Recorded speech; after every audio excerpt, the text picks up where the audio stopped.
गुरु आपल्याला फक्त ज्ञान देत नाहीत तर त्यांच्या आचरणातून जीवन जगायला शिकवतात. आणि प्रत्येक मुलाचा पहिला आणि आयुष्यातील सर्वात जवळचा गुरु म्हणजे त्याचे आई वडील असतात. परंतु मुलं हे आपलं ऐकण्यापेक्षा आपल्या कृतीतून अधिक शिकतात.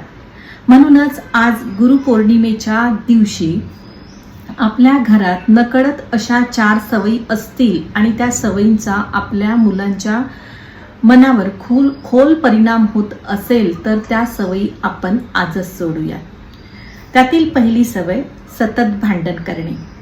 जेव्हा घरात आई वडील आणि घरातील मोठ्या व्यक्ती एकमेकांवर नेहमी ओरडतात आणि वाद घालतात तेव्हा त्याचा परिणाम मुलांच्या मनावर खोल होतो.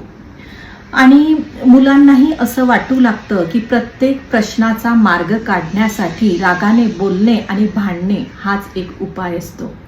म्हणूनच रागाने बोलण्यापेक्षा भांडण केल्यापेक्षा आपले दोघांमधील मतभेद हे शांततेत मिटवण्याचा प्रयत्न करावा.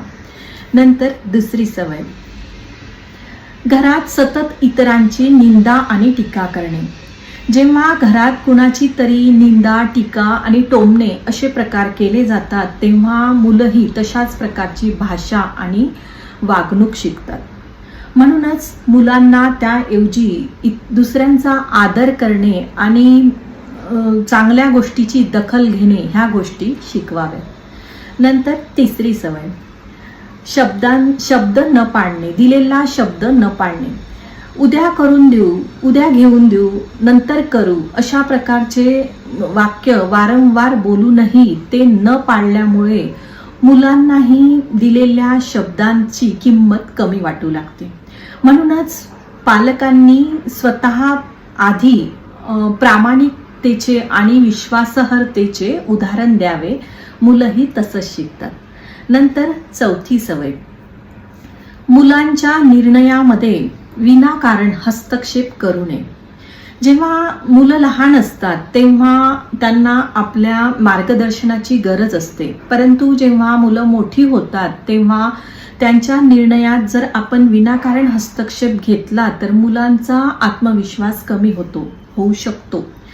म्हणूनच मुलांना सल्ले द्यावे परंतु त्यांच्यावर नियंत्रण ठेवू नये. कारण नियंत्रणापेक्षा ठेवलेला विश्वास हा अधिक नातं घट्ट करतो.